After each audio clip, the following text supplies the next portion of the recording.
It's Laura Eubanks of Design for Serenity with your succulent tip of the day. And this week, Greg and I have the great pleasure of watching our precious grandbabies, the succulent babies. We have Griffin, and we just put Quinny down for a nap. Alex, our daughter that watches the kids, is in Hawaii with Hannah this week. So we have grandparent duty. So one of Griffin's favorite things to do out in the garden is eat raisins and throw rocks into my pond. So we just thought we'd try, and of course we had the succulent dog out here too. So we're just going to try to tackle this for you. I wanted to go after this Runamucky Aeonium mess. These have reached for the sun in the winter months because they are in pretty deep shade under the bench. Now that it's summer, these are going to go dormant. They're going to fold up, and they're not going to look good and going to continue to get leggy. And if this was an area of my garden that got full sun, I wouldn't be bothering it. If anything, I would be trying to shade it with a cloth or something. But this area gets a little bit of morning sun, and then it's in shade all afternoon. So I feel really confident that in working with this area, the plants are going to thrive, and I'm not going to lose anything to the heat. So that's something to think about, you know, as we are in July. Don't be doing this if your plants are going to be subjected to full sun all day long. But if you've got an area where you can work in the shade, go for it. So with these aeoniums being so leggy, I'm just going to pull them out.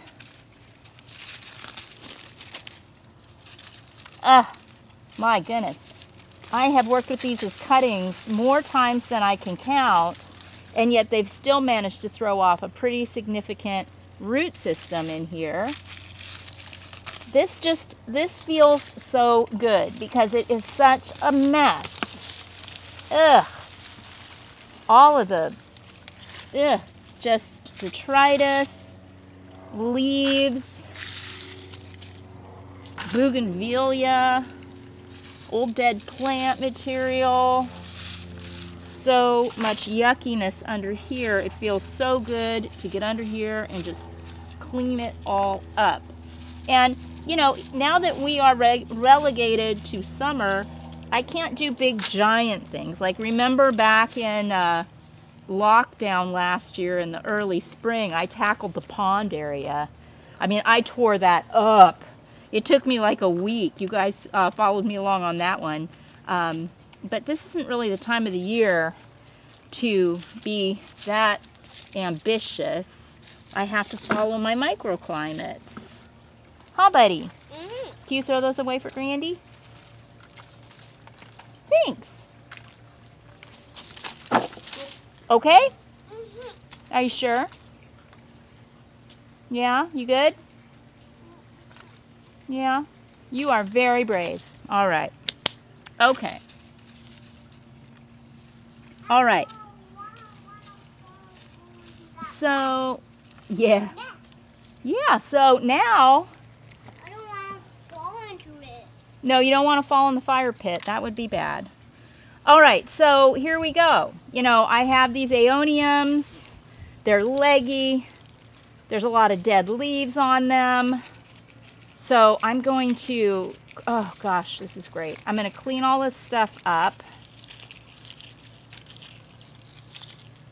And then I'm just going to cut them up like so.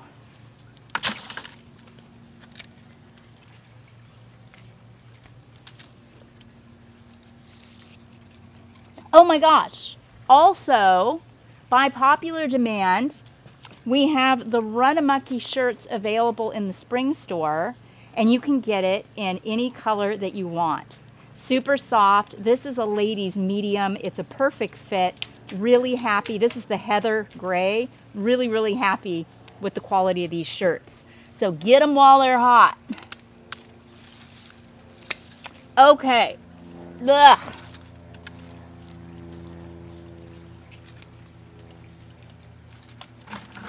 Oops.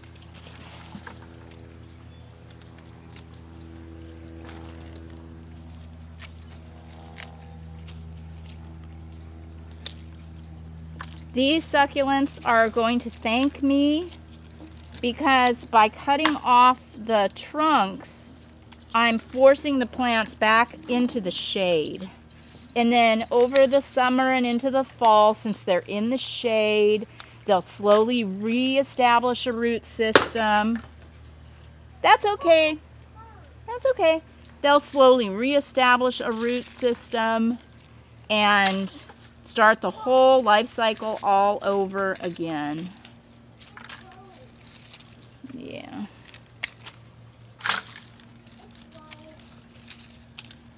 Alrighty, almost there.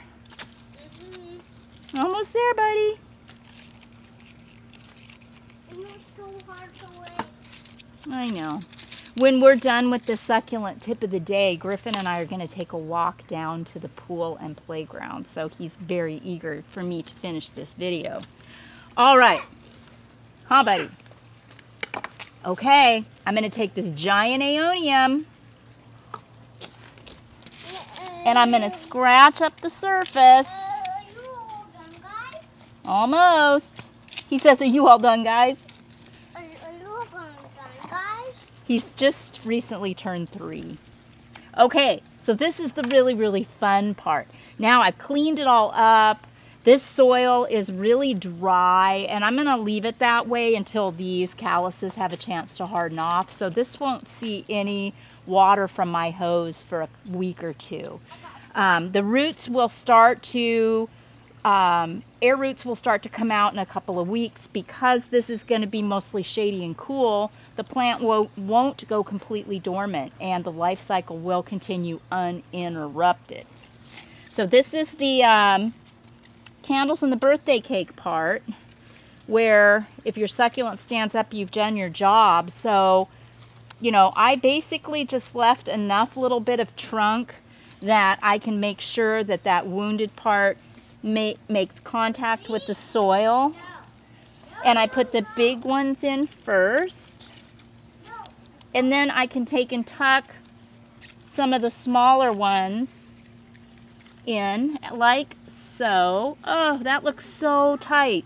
And now look, I have all of these aeoniums left over, and there are so many places in my garden against the prison wall, over along the side with the roses, where I can tuck these into the shade where they will just be happy and protected all summer long. You know, while I'm at it, since I'm right here, let's just do the same thing with this crassula. Same situation. Look at that hot Runamucky mess. There is on no planet, in no universe, is that attractive. So by pulling it out, this is another, you know, crassula, super duper tough plant. Cutting off the pieces.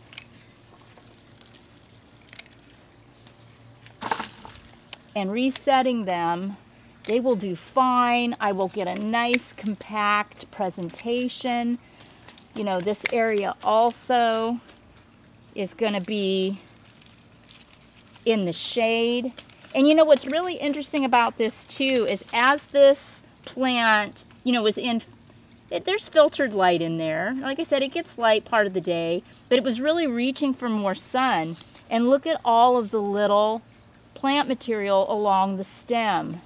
All the new little baby plants. So I will put this piece of plant material over in the propagation station and we'll allow it to continue. Be careful, bud. All right. Oh, and here's a little bonus aloe. Not quite sure where that came from, but that was a good opportunity to clean up all the dead. And trim it up. And then we'll reset that little cutie too. I've got some nice aeoniums under here that are still pretty compact. We worked with those not long ago, so I'll leave those be. But we'll just clean this up. That ground under there is already nice and soft.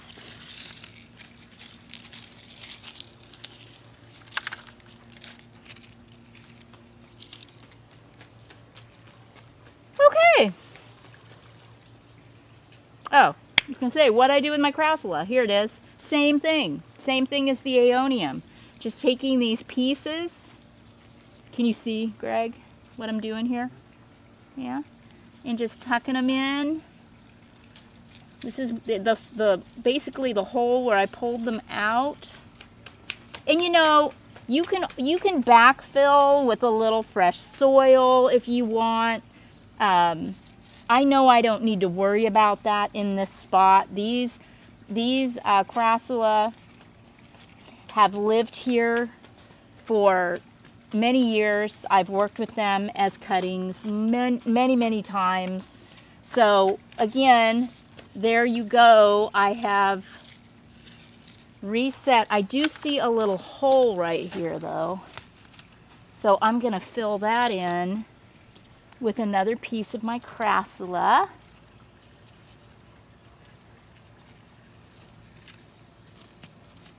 I love the way these plants are just kind of resting on that flagstone. That makes me happy.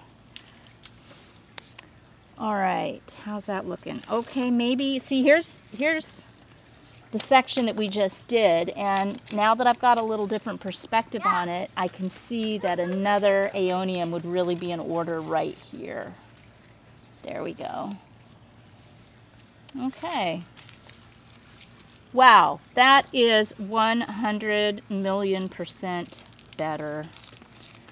I am very pleased with that. And if you have any concerns about the sun damaging your plants after you've done this, you could take some shade cloth or weed barrier fabric or an umbrella, you know, and just drape it, stake it, create literal shade for your plants. It'll drop the temperature by 10, 20 degrees. It could make all the difference between success and sad failure throughout these hot summer months.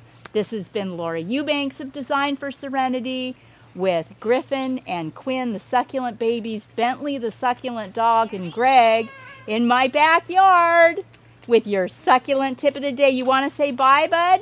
Bye. Turn around. Say, see you later. See you later. Let's do a little pandering. Say, thanks for following. Thanks for following. Have a good one. Bye, guys.